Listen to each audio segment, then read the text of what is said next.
السلام علیکم میرے پیارے ریڈرز اور لسنرز، اتنی دیر سے آنے کے لیے معذرت۔ چلتے ہیں ناول کی طرف۔ ناول شارٹ سرکٹ، قسط نمبر 16۔ نیلم۔ آصف صاحب سے بات کر کے چند ساعتوں کے بعد سلطان نے اسے میسج کر کے پکارا۔ جی، اس نے بھی آگے سے جواب دیا۔ میں تمام بات سمجھ گیا ہوں، لیکن ایک پرابلم ہے۔ سلطان نے جو ہی کہا، اس تیز گام نے دل میں نتیجہ اخذ کیا۔ ہاں، اب بولے گا میں دنیا کے سامنے تمہیں قبول نہیں کر سکتا، میری فلاں فلاں مجبوری ہے۔ کیا پرابلم ہے؟ نیلم نے یہی سب سوچتے ہوئے رپلائی کیا، لیکن سلطان کا عذر اس کی سوچ کے بالکل برعکس ہی تھا۔ یار، مجھے سمجھ نہیں آ رہا کہ نکاح کے وقت اپنے کس روپ میں آؤں، مطلب اگر جو میں اصلی میں ہوں وہ بن کر آؤں یا مظلوم سلطان صحیح رہے گا؟ نہیں، کبھی پتہ چل رہا ہے مجھے الگ روپ میں دیکھ کر آصف انکل نکاح سے ہی منع کر دیں تو مشورہ دو، کیا صحیح رہے گا؟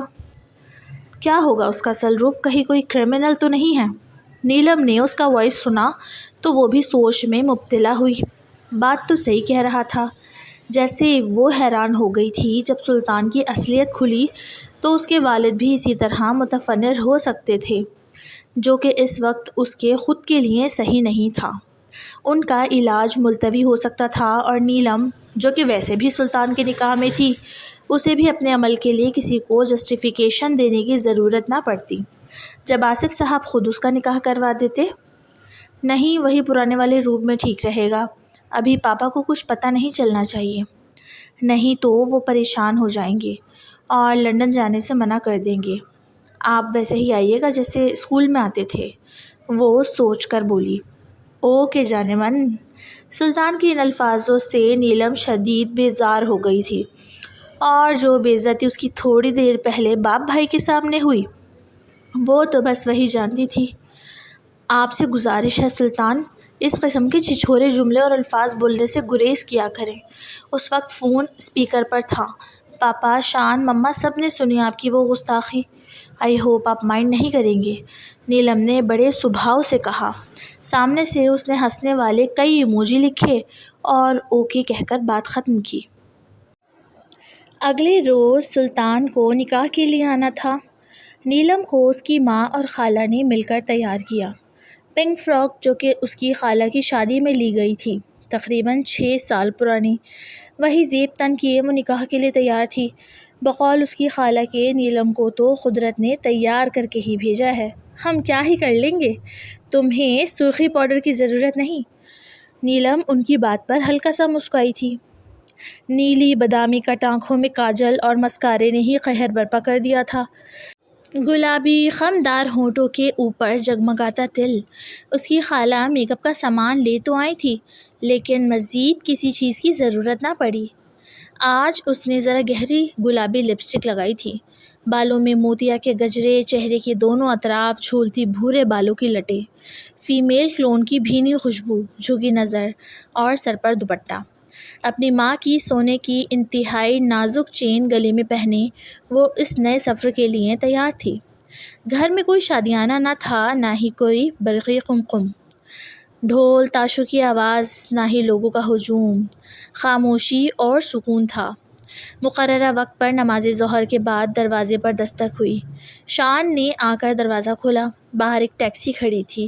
سامنے سفید کاٹن کا کرتا شلوار پہنے، بالوں کو سلیقے سے سیٹ کیے سلطان کھڑا تھا، لمبے چوڑے وجود کے ساتھ۔ سبھی چہرے پر خوشی کا ہر رنگ موجود تھا۔ ہاتھ میں سستی گھڑی اور پیروں میں پشاوری چپل، ساتھ ایک ضعیف سی عورت لان کے صاف جوڑے میں ملبوس کھڑی تھی، شال اپنے گرد لپیٹے مسکرا رہی تھی۔ السلام علیکم سلطان بھائی۔ شان آگے بڑھ کر سلطان کو گلے ملا اور انہیں اندر آنے کی جگہ دی۔ پیچھے سے نیلم کی خالہ، خالو اور ارم بیگم بھی باہر کو آئے۔ سب سے مصافحہ کرنے کے بعد وہ لوگ اندر کمرے میں آ گئے۔ کمرے میں صاف چادر بچھائی گئی تھی، جس کے اطراف گدیاں تھیں اور تکیے لگے تھے۔ سلطان اپنی جالی ماں کے ساتھ بڑے آرام سے زمین پر بیٹھ گیا۔ اس کے چہرے کی خوشی، رونق سب بتا رہے تھے کہ وہ کس قدر خوش ہے۔ بیٹا، قاضی اور گواہان وغیرہ ساتھ نہیں لائے آپ؟ ارم بیگم نے دریافت کیا، جبکہ خالہ نے روح افزا کا لال شربت دونوں کو پیش کیا تھا۔ جی، وہ آ رہے ہیں میرے دوست، اور وہ اپنے ساتھ نکاح خواہ کو بھی لائیں گے۔ انکل کہاں ہیں؟ ان کی طبیعت تو ٹھیک ہے نا؟ سلطان کو آصف صاحب نظر نہ آئے تو اس نے فکر سے پوچھا۔ ارم بیگم نم آنکھوں سے مسکرائیں۔ وہ تو اپنے کمرے میں بیٹھے رو رہے ہیں۔ تم ان کی نیلی آنکھوں والی گڑیا کو لے جاؤ گے نا اپنے ساتھ، اسی لیے اس کی جدائی میں ابھی سے رو رہے ہیں۔ ارے بھائی کہاں ہے انکل؟ مجھے لے کر چلیں ان کے پاس۔ سلطان بڑی اپنائیت سے کھڑا ہوا۔ ارم بیگم اسے اپنے ساتھ ساتھ کمرے میں جانب لے گئیں۔ دروازہ وا کیا تو آصف صاحب بیڈ پر بیٹھے اپنے ہونٹوں پر ہاتھ کی مٹھی بنا کر رکھے گہری سوچ میں مبتلا تھے۔ آنکھیں لبالب پانیوں سے بھری ہوئی تھی۔ دروازے پر استادہ اپنے ہونے والے داماد پر نظر پڑی تو فوراً چہرہ پھیر کر آنسو پوچھے اور کھڑے ہو کر مسکرا کر اپنی باہیں اس کے لیے وا کی۔ سلطان ان کے گلے لگا اور ساتھ ہی مسہری پر بیٹھ گیا۔ انکل یہ اتنا زیادہ رونا کیوں ہے؟ میں آپ کی گڑیا کو مارچ تھوڑی نہ لے جا رہا ہوں۔ آپ اس سے ملتے رہیے گا، روز فون پر بات کیجیے گا، میں اسے خوش رکھوں گا، کبھی آپ کو شکایت کا موقع نہیں ملے گا۔ سلطان نے انہیں بھرپور دلاسا دیا تاکہ وہ حوصلہ کر سکیں۔ اپنی اولاد کسی کے حوالے کرنا کہاں آسان ہوتا ہے۔ ہاں بیٹا، مجھے بھروسہ ہے آپ پر اور نیلم پر بھی، وہ بہت سمجھدار اور مضبوط لڑکی ہے۔ کسی بھی قسم کے حالات کا مقابلہ کرنے کی صلاحیت ہے میری گڑیا میں۔ بس بیٹا ملک سے اتنا دور جا رہا ہوں، وہ میری نظروں کے سامنے نہیں ہوگی، اسی لیے زیادہ دکھی ہوں۔ زمانے کا ایک دستور ہے، جب کسی کے گھر لڑکی پیدا ہوتی ہے تو اس وقت اسے اس بچی کی پیدائش کچھ رنج میں مبتلا کرتی ہے۔ دل میں احساس پیدا ہوتا ہے کہ کاش لڑکا ہوتا، اور جب کسی کے گھر لڑکا پیدا ہوتا ہے تو اس دن وہ بے تحاشا خوش ہوتے ہیں کہ اسے بڑھاپے کا سنبھالنے والا اس کی نسل کا امین مل گیا ہے۔ لیکن ان بچوں کی پیدائش کے اگلے دن سے ہی سب تبدیل ہو جاتا ہے۔ جس بیٹی کے پیدا ہونے پر اتنی الفت اور لگاوٹ محسوس نہیں ہوتی، دن بدن اس کی محبت اور اس کے لیے احساس میں اضافہ ہوتا چلا جاتا ہے، اور وہی لڑکی کے لیے احساس اور محبت وہ نہیں رہتی جو اس کی پیدائش کے وقت ہوتی ہے، اور یہ سلسلہ بدستور بڑھتا ہی چلا جاتا ہے، یہاں تک کہ لڑکی شادی شدہ ہونے کے باوجود بھی ماں باپ کے دل کی دھڑکن بنی رہتی ہے۔ اس کا شوہر اسے پھولوں کی چھڑی سے بھی چھوئے تو ماں باپ تڑپ جاتے ہیں، جبکہ بیٹے سے صرف پیسہ کمانے اور ذمہ داریاں پورے کرنے کی امید کی جاتی ہے۔ بہت سے لوگ اور گھرانے اس کا الٹ بھی کرتے ہیں، بیٹیوں پر ظلم اور بیٹوں کے لیے بیجا طرفداری، لاڈ پیار، لیکن زیادہ تر مڈل کلاس اور لوور مڈل کلاس میری پہلی تحریر کے مطابق ہی زندگی پر عمل پیرا ہوتے ہیں۔ سلطان نے ان کی بات سنی تو باتوں باتوں میں اس کے منہ سے پھسلا۔ انکل لندن اتنا دور بھی نہیں، مل لیجیے گا۔ جیسے ہی اسے اندازہ ہوا کہ اس نے غلط بول دیا ہے تو بر وقت زبان کو لگام لگا کر اپنا بھانڈا پھوٹنے سے بچایا اور بات کو پھر مکمل کیا۔ مل لیجیے گا جیسے ہی ٹھیک ہو کر واپس آئیں، جب تک روز ویڈیو کال پر بات ہوتی رہے گی۔ ہاں بیٹا ٹھیک کہہ رہے ہو، آصف صاحب مسکرائے۔ سلطان سے بات کر کے وہ بہت مطمئن ہو گئے تھے۔ تھوڑی ہی دیر میں یاسر منہ بنائے نیلم کے گھر میں داخل ہوا، ساتھ وہی میرج رجسٹرار اور گواہ تھے۔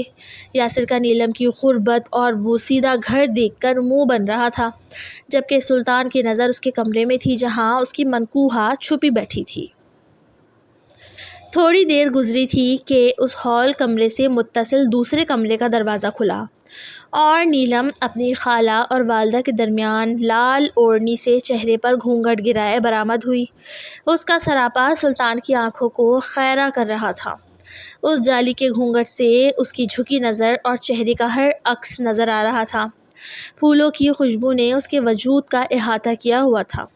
خالہ اور ارم بیگم نے اسے کچھ فاصلے سے سلطان کے سامنے لا بٹھایا، پھر نکاح خانے آغاز کرتے ہوئے نیلم سے پوچھا، نیلم بنت آصف احمد، آپ کا نکاح سلطان لاشاری ولد حسین لاشاری کے بعوض حق مہر 5000 سکہ رائج الوقت طے کیا جا رہا ہے، کیا آپ کو قبول ہے؟ یہ حق مہر آصف صاحب نے طے کیا تھا۔ ان کے مطابق یہ بھی بہت تھا۔ سلطان نے بہت کوشش کی کہ وہ کم از کم 50,000 تو لکھوائے، لیکن آصف صاحب اسے ہرگز مشکل میں نہیں ڈالنا چاہتے تھے۔ اب ان بیچاروں کو کہاں پتہ تھا کہ ان کی فنکار بیٹی نے نہ صرف حق مہر کے نام پر 1 کروڑ لے لیے ہیں، بلکہ اب بھی آگے اس کا بہت کچھ لینے کا ارادہ تھا۔ خیر، نیلم نے بھیگی پلکوں کے سائے میں باپ کے ساتھ لگے لگے ہی 3 بار قبول ہے کہا۔ اسی طرح سلطان نے بھی ایجاب و قبول کیا۔ سلطان کی آیا جنہوں نے اسے بچپن سے پالا تھا، وہ آج اس کی سگی ماں بن کر بیٹھی ہیں۔ اس موقع پر خوشی سے آنسو بہا رہی تھی۔ انہوں نے پہلے سلطان کا ماتھا چوما۔ ان کی محبت دیکھ کر ہر کوئی انہیں سگی ماں ہی سمجھ رہا تھا۔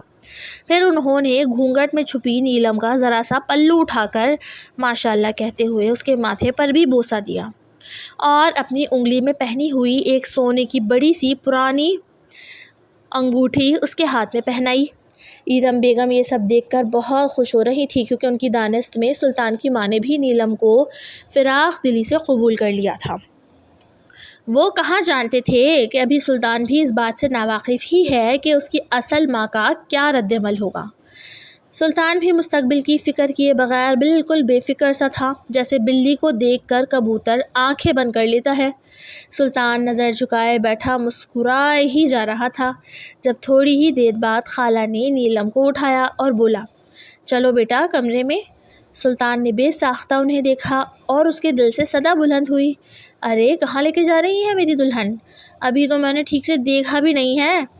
خالہ سلطان کی نظر سمجھ کر زور سے ہنسنے لگی اور نیلم کو ساتھ لے کر اندر چلی گئی۔ اس دوران نیلم نے سلطان کو نظر اٹھا کر بھی نہ دیکھا تھا۔ سلطان کو جب بات سمجھ آئی، جب تمام مرد حضرات کے سامنے دسترخوان چن دیا گیا۔ ایرم بیگم نے بہت ہی لذیذ بریانی اور کھیر بنائی تھی، ساتھ رائتا، سلاد اور کولڈ ڈرنک۔ انہوں نے اپنی طرف سے بہترین طعام کا اہتمام کیا تھا۔ آنٹی آپ نے اتنی زحمت کیوں کی ہے؟ سلطان شرمندہ ہو رہا تھا، جبکہ یاسر کا منہ جوں کا تو بنا ہوا تھا۔ ارے نہیں بیٹا، یہ تو کچھ بھی نہیں ہے، آپ پلیز کھانا کھائیں۔ شان نے مرد حضرات کو کھانا سرو کیا تو سلطان کی آیا کو ایرم بیگم نے اپنے ساتھ اندر بیڈ روم میں لے گئی اور ان کے لیے الگ سے دسترخوان لگا دیا۔ پاپا آپ روئے نہیں۔ بریانی کی پلیٹ تھامے آصف صاحب لقمے بنا کر بیٹی کے منہ میں ڈال رہے تھے۔ باپ کے ہاتھ سے کھانا کھاتے ہوئے نیلم کو اس بات کا ادراک ہو رہا تھا، غالباً یہ آخری دفعہ ہو، نہ جانے وہ ٹھیک ہو کر واپس آئیں گے بھی یا نہیں، شاید اب وہ کبھی ان سے نہ مل سکے۔ لندن جانے کے بعد ان کا صحت مند ہو کر لوٹنا یقینی نہ تھا، لیکن وہ جانتی تھی کہ بغیر کوشش کے ہار مان لینے سے بہتر اللہ پر بھروسہ کر کے کوشش کرنا ہے۔ لوگ خود کوشش کرتے نہیں اور محنت بھی نہیں کرتے اور ہر چیز کے لیے اپنے نصیب کو قصوروار ٹھہراتے ہیں۔ یہ سراسر غلط ہے۔ دعا اور محنت تقدیر بھی بدل سکتی ہے۔ نیلم یہ بات اچھے سے جانتی تھی۔ آصف صاحب کے آنسو تو بہہ رہے تھے، لیکن نیلم مضبوط ہو کر انہیں دلاسے دے رہی تھی۔ شام ڈھلتے ہوئے تاریکی کی چادر اوڑھ رہی تھی۔ مغرب کا وقت تھا۔ سلطان کی آیا نے ایرم بیگم سے کہا، بہن اب ہمیں رخصتی کی اجازت دیں۔ ایرم بیگم نے آصف صاحب کی طرف دیکھا۔ یاسر گواہان کو اور قاضی کو پہلے ہی لے جا چکا تھا۔ آصف صاحب اور گھونگھٹ میں چھپی بیٹھی نیلم ہاتھ پکڑے سلطان اور اس کی آیا کے سامنے آئے۔ بھائی صاحب، آپ کی مہمان نوازی کا بہت بہت شکریہ۔ ہم کبھی آپ کو نیلم کے حوالے سے شکایت کا موقع نہیں دیں گے۔ آیا نے بڑی ہی شکر گزاری سے آصف صاحب سے کہا تھا۔ پھر آصف صاحب نے سلطان کا ہاتھ پکڑا اور نیلم کے ہاتھ میں اس کا ہاتھ دے دیا۔ میری بیٹی کا خیال رکھنا سلطان۔ سلطان نے بڑی مضبوطی سے اس کا ہاتھ پکڑ لیا۔ بے فکر رہیں انکل۔ اب وہ سب قرآن کے سائے میں بیٹی کو رخصت کرنے کے لیے دروازے کی طرف بڑھ رہے تھے۔ عین دروازے پر پہنچ کر نیلم ایک دم رک گئی۔ وہ سب بھی اس کے ساتھ رکے۔ پاپا! وہ تڑپ بھری آواز سے پکارتی ہوئی پلٹی اور آصف صاحب کے سینے سے لگ گئی۔ اب کی بار نیلم پھوٹ پھوٹ کر رو رہی تھی۔ اسے شدت سے اس بات کا احساس تھا کہ نہ جانے اب وہ باپ سے مل سکے گی یا نہیں۔ ایرم بیگم نے اسے تھپکا اور باپ سے الگ کرنے کی کوشش کی، لیکن وہ ہٹنے کو تیار نہ تھی۔ ارے بھائی لڑکی، میک اپ خراب ہو جائے گا، کیوں اتنا رو رہی ہو؟ کاجل پھیل گیا تو سلطان کہے گا کیا چڑیل بیاہ کے لیے آیا ہوں میں۔ انہوں نے اسے ہنسانے کے لیے ہی کہا تھا اور وہ کامیاب بھی ہوئے تھے۔ نیلم نے گھونگھٹ کے پیچھے بھیگی مسکراہٹ کے ساتھ آنسو پوچھے۔ سلطان بھی مسکرا رہا تھا اور دل میں سوچ رہا تھا کہ اس کو بننے کی ضرورت نہیں، یہ چڑیل ہی ہے۔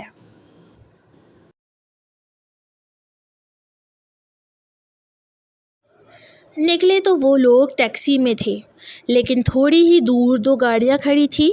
ایک میں سلطان صاحب اپنی بیگم کو لے کر سوار ہوئے اور دوسرے میں ملازم تھے۔ راستے میں بھی نیلم نے گھونگھٹ گرا رکھا تھا۔ آئے ہائے، آج تو خود ہی اٹھاؤں گا میں گھونگھٹ، یس! سلطان کے دل میں لڈو پھوٹ رہے تھے۔ نیلم نے ابھی تک سلطان کو ایک نظر بھی اٹھا کر نہیں دیکھا تھا۔ نیلم کے ذہن میں ابھی تک یہی تھا کہ وہ اپنی ماں کے ساتھ اکیلا رہتا ہے، اسی لیے بے فکر تھی۔ گاڑی کے رکتے ہی سلطان کی جالی ماں نے نیلم کی طرف کا دروازہ کھولا اور نیلم کو اترنے کے لیے ہاتھ دیا۔ دوسری طرف سلطان بھی گاڑی سے اتر کر نیلم کی جانب آ گیا تھا۔ بابا، ہال میں ہاشم بابا موجود ہیں اور شاید آیا ایک لمحے کو رکی، شاید صاحب بھی۔ سلطان نے آنکھیں سکیڑ کر ہونٹ گول کیے اور پھر بولا، چلیں دیکھتے ہیں کیا ہوتا ہے۔ نیلم ذرا فاصلے سے نروس سی کھڑی تھی۔ اتنا بڑا گھر دیکھ کر جس کے لان میں فوارہ تک لگا ہوا تھا، چاق و چوبند ملازم، نیلم کو بڑی گھبراہٹ ہو رہی تھی۔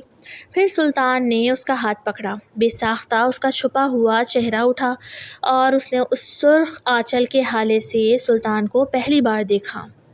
وہ حسین لگ رہا تھا کیونکہ وہ تھا ہی حسین۔ وہ لوگ ہال کمرے کے داخلی دروازے پر 2 منٹ سے کھڑے تھے۔ اتنا سب کرتے ہوئے سلطان کی کانپے نہیں ٹانگی، لیکن اب وہ گھبرا رہا تھا، اور گھبراہٹ میں محض بے عزتی کی تھی جو کہ اب اس کی ہونے والی تھی۔ باقی اسے گھر سے تو کوئی نہ نکالتا، یہ وہ جانتا تھا۔ اسے دادا اور ہاشم پر یقین تھا، لیکن ماں، آج ماں کی طرف سے سب سے زیادہ وہ خوف محسوس کر رہا تھا، کیونکہ آج شاید سلطان کے اس قدم سے ان کا دل ٹوٹنے والا تھا۔ ابا تو ویسے ہی اسے ذلیل کرتے ہی رہتے تھے تو ان کا اتنا مسئلہ نہیں تھا۔ اللہ کا نام لے کر اس نے دروازہ کھولا۔ نیلم نے اس کی گھبراہٹ بھانپ لی تھی۔ یہ اپنے ہی گھر میں جاتے ہوئے کیوں ڈر رہا ہے، جبکہ اس کی ماں اور یہ یہی ہیں، بس اکیلے؟ کہیں کوئی بھوت پریت کا مسئلہ تو نہیں، یا یہ گھر ہی اس کا نہیں ہے؟ کہیں ایوی ٹشن دکھانے کے لیے مجھے لے آیا؟ نیلم نے کہانیاں سوچ لی تھی۔ اپنے دل کی دوسری بات اسے درست آپشن لگ رہا تھا۔ خیر، وہ اندر داخل ہوئی۔ ہنسی ٹھٹوں کی آوازیں آ رہی تھیں، شاید سارے بھائی بیٹھے باتیں کر رہے تھے جب وہ دونوں اس منظر میں شامل ہوئے، جہاں ڈرائنگ روم کے وسیع و عریض صوفہ سیٹ پر ہاشم، حسین، دادا جی اور تمام بھائی براجمان تھے۔ سلطان کو ایک لڑکی کے ساتھ دیکھ کر سب کو چپ لگی۔ سب اپنی جگہ کھڑے ہو گئے، سبھی اندازہ لگانے کی کوشش کر رہے تھے یہ کیا ہوا۔ سلطان نے بڑے بھائی کو پوپٹ بنانے کے لیے ان کی طرف دوڑ لگائی اور ان کے گلے لگ گیا۔ بھائی کیسے ہیں آپ؟ اس کے سوال کے جواب میں ہاشم نے بھی سوال ہی کر ڈالا، یہ کون ہے؟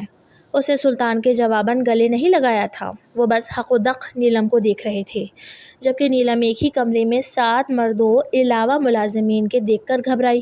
اس سے پہلے سلطان کوئی جواب دیتا، نیلم نے اپنا گھونگھٹ دونوں ہاتھوں کی مدد سے اچھال کر الٹ دیا۔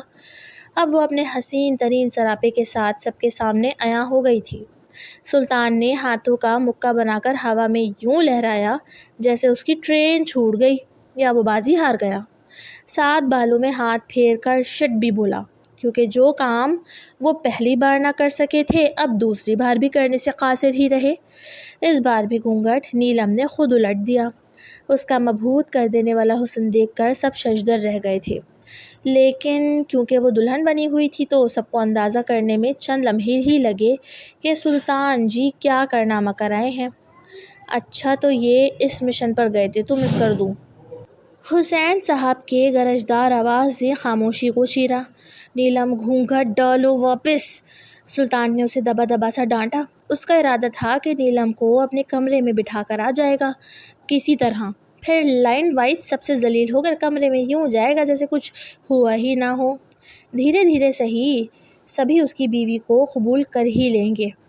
ایسے گھٹیا پلان بنانے میں تو وہ ویسے بھی ماہر تھا، پہلے نیلم کا دل جیتنے کا بیکار آئیڈیا، پھر اب یہ۔ لیکن معاملہ اس کے برعکس نکلا۔ ہر کوئی پہلے سے موجود تھا ہال میں، جیسے اسی کا انتظار کر رہا ہو۔ مہاذیب بیگم، حسین صاحب زور سے دھاڑے، دیکھو تمہارے لاڈلے نے کیا گل کھلایا ہے، آیا جائیں اور بلا کر لائیں مہاذیب کو۔ آیا صاحب کے حکم پر دوڑی دوڑی گئی اور بیگم صاحبہ کو بلایا اور ساتھ بتا بھی دیا ان کے آخری سپوت کا کارنامہ۔ کیا کارنامہ انجام دے کر آئے ہیں وہ؟ مہاجیب بیگم غصے اور صدمے کی حالت میں ہال کے اندرونی دروازے سے داخل ہوئیں جہاں سے ان کا کمرہ متصل تھا۔ اس وقت انہیں وہاں سے نیلم اور سلطان کی پشت نظر آ رہی تھی۔ وہ دروازے سے ہی سلطان کو پکار کر بولی، سلطان، یہ کیا کیا ہے تم نے؟ تمہیں کس چیز کی کمی تھی جو تم نے میرے ساتھ یہ کیا؟ ان کا ارادہ بہن کی بیٹی کو سلطان کے لیے لانے کا تھا۔ سلطان نے جو انہیں دیکھا تو وہیں ان کے پاس دوڑ کر آیا۔ موم وہ ماں کے قریب آ کر کچھ بولنے ہی لگا تھا کہ مہاجیب بیگم نے روتے ہوئے ہوا میں ہاتھ بلند کر کے اسے چپ رہنے کا اشارہ کیا۔ وہ واقعی آنسو بہا رہی تھی۔ ابھی انہوں نے نیلم کو نہیں دیکھا تھا، وہ جو ہکا بکا کھڑی اس فیملی ڈرامے کو دیکھ رہی تھی۔ دوسری طرف حسین صاحب نے دل میں شکر کیا کہ آج مہاجیب بیگم ماں ہونے کا صحیح کردار ادا کر رہی ہیں۔ ایک ماں کو ایسے ہی ری ایکٹ کرنا چاہیے جب اس کا بیٹا لڑکی بھگا کر لے آئے۔ باقی سلطان کے حامی بھی چپ ہی کھڑے تھے۔ سلطان، تم نے مجھے بہت ہرٹ کیا ہے، میں تمہیں کبھی معاف نہیں کروں گی۔ حسین صاحب باپ تھے لیکن وہ اس وقت نہ جانے کیوں لیکن خوش ہو رہے تھے جب سلطان کو ماں سے پہلی بار ڈانٹ پڑ رہی تھی۔ اسی لیے تم نے 1 کروڑ لیے تھے؟ ہے کیا اس لڑکی میں ایسا جو تم نے مجھے اتنا بڑا دھوکہ دیا، اتنا بڑا دکھ دیا؟ ان کی ستماناک رونے سے سرخ ہو گئی تھی۔ گورے رنگ پر جیکارڈ وائل لون کی ساڑی پہنے وہ اس عمر میں بھی جوان حسیناؤں کو مات دیتی تھی۔ بلونڈ کھلے ہوئے بال، وہ نزاکت سے چلتی آنسو پوچھتی نیلم کے پیچھے سے اس کی جانب بڑھ رہی تھی۔ ہاں بتاؤ، کیا ہے اس لڑکی میں جو تم نے حالہ کو چھوڑ کر اس سے شادی کی ہے؟ وہ نیلم کے سامنے پہنچ چکی تھیں۔ حسین صاحب نے دل میں بولا، اب آئے گا مزہ۔ وہ منتظر تھے کہ اب مہاجیب بیگم سلطان کو اس کی بیوی سمیت گھر سے نکالیں گی۔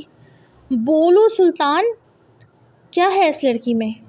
یہ کہتے ہوئے ان کی نظر نیلم پر پڑی۔ لمحے کو اس کے سجے سجائے نوخیز حسن کو دیکھ کر وہ بھی ٹھٹکی لیکن پھر اپنی بات کو جاری رکھا۔ میں کہہ رہی تھی، کیا ہے کیا اس لڑکی میں؟ گورا رنگ، نیلی آنکھیں؟ ان کا لہجہ نامحسوس انداز میں دھیما ہوا تھا اور سلطان پریشان سا ان کے پاس آ کر کھڑا ہو گیا۔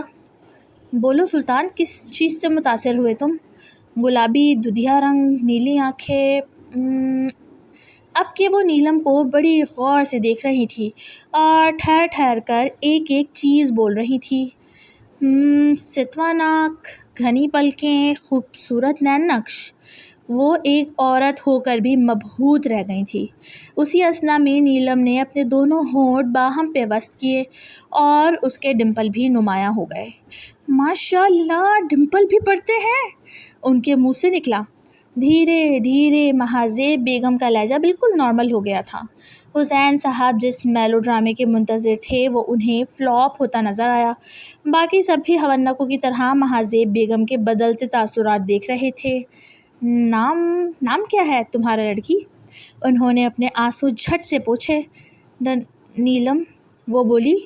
مہاجیب بیگم کا ہاتھ دل تک گیا۔ ماشاء اللہ، اتنی مدھر پیاری آواز! نیلم، تم بہت خوبصورت ہو۔ ہاں ہائے، بیٹا تو بیٹا۔ ماں بھی مکمل فریفتہ ہو گئی تھی۔ اور حسین صاحب، ان کا تو منہ کھلا کا کھلا رہ گیا۔ ابھی جو دھو رو رہی تھی اب اس انجان لڑکی کی تعریف میں ربط اللسان تھی۔ نیلم، تم جانتی ہو تم ایشوریا رائے میں ملتی ہو۔ انہوں نے ایک قدم نیلم کی جانب بڑھا کر اسے کندھوں سے تھاما۔ اس سے پہلے نیلم کچھ کہتی وہ پھر بولی، نہیں بلکہ تم کیٹ ونسلیٹ میں جیسی دکھتی ہو، روز، ٹائٹینک کی روز۔ شاید بیٹے کی طرح ان کا سرکٹ بھی فیوز تھا جو نیلم کو دیکھ کر ان کے بیک گراؤنڈ میں ٹائٹینک کی دھن بج رہی تھی۔ سلطان مسکرا رہا تھا۔ اس کی پسند کو اس کی ماں نے بھی پسند کر لیا تھا، بغیر یہ جانے کہ وہ مڈل کلاس سے ہے۔ جبکہ پیچھے حسین صاحب نے دونوں ہاتھوں سے اپنے بال دبوچ لیے اور بولے جیسا بیٹا باولا ویسی ہی ماں. Neelam my youngest daughter in law. انہوں نے نیلم کا ماتھا چوما. Welcome to the family little girl. جبکہ مہذیب بیگم نے نیلم کو خاندان کا حصہ بنا ہی لیا تھا تو حسین صاحب سے خاموش نہ رہا گیا.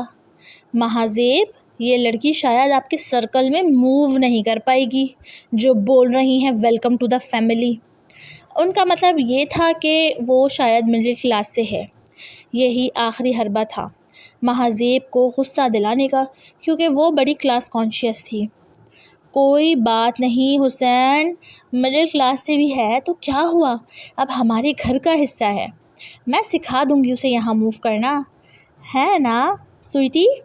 چلو گی نا میرے ساتھ کٹی پارٹیز میں؟ ہم ماں بیٹی مل کر جایا کریں گے. نیلم ذرا سے ہونٹ باقی اپنی بڑی بڑی آنکھیں پھاڑے انہیں ہمنقوں کی طرح دیکھ رہی تھی. کیا تھے یہ ماں بیٹے؟ کیا کوئی اسکرو ڈھیلا تھا دونوں کا؟ کوئی ایسی سچویشن میں اتنی عجیب باتیں کیسے کر سکتا ہے؟ دراصل مہذیب بیگم نے ان چند لمحوں میں ہی امیجن کر لیا تھا کہ ان کی کلاس کی خواتین کیسے ان کے اتنے حسین بہو کو دیکھ کر جل رہی ہیں، بھن رہی ہیں اور ان کی عزت بڑھ رہی ہے کٹی پارٹیز میں. یہ مہذیب بیگم کی دکھتی رگ تھی. سلطان کا گڈ لک کہہ سکتے ہیں کہ ان کی باقی کی 4 بہویں خوش شکل تھیں اور اعلیٰ خاندان سے تعلق رکھتی تھیں، لیکن نیلم جتنی حسین نہ تھی. اور کٹی پارٹی میں آنے والی دوسری خواتین کی بہویں مہذیب بیگم کی بہوؤں سے زیادہ خوبصورت تھیں. نیلم کے رہتے اب یہ مسئلہ بھی حل ہو گیا تھا. اور ہاں، وہ نیلی آنکھوں والی گرینڈ ڈاٹر بھی وہ امیجن کر رہی تھی. سلطان، تم نے مجھے اس بار بھی ڈس اپوائنٹ نہیں کیا ہے بچے. انہوں نے اپنی مخروطی شہادت کی انگلی بیٹے کے سینے پر فخر سے رکھی. بس میں ڈیزائنر کو کال کر رہی ہوں، نیلم کے سٹائلنگ میں خود کروں گی. یہ کہتے ہوئے انہوں نے اپنے ہاتھوں سے کڑے اتارے جو وائٹ گولڈ کے تھے، پھر انہیں نیلم کے ہاتھوں میں پہناتے ہوئے بولیں، last but not the least, مجھے نیلی آنکھوں والی گرینڈ ڈاٹر چاہیے سلطان. انہوں نے دھیمے سے کہتے ہوئے سلطان کی ناک دبائی. سلطان تو یوں شرمائے جیسے کوئی لڑکی. نیلم کی اس ڈرامے سے بس ہو گئی تھی تو وہ بولی، ویٹ اے منٹ، یہ سب کیا ہو رہا ہے؟ جی تو یہ تھی میری طرف سے ایک لانگ ایپیسوڈ. تھوڑا سی پینلٹی پے کرنے کی کوشش کی ہے میں جو اتنی دنوں سے میں غائب ہوں. پھر ملتے ہیں انشاءاللہ. لائک کر دیجیے گا. To be continue AW Urdu novels, don't copy my novel. پھر ملتے ہیں بہت جلد. آپ لوگوں کے لائک پہ انحصار ہے کہ میں کتنی جلدی واپس آتی ہوں. مجھے موٹیویشن آپ لوگوں سے ملتی ہے دراصل لکھنے کی. اللہ حافظ.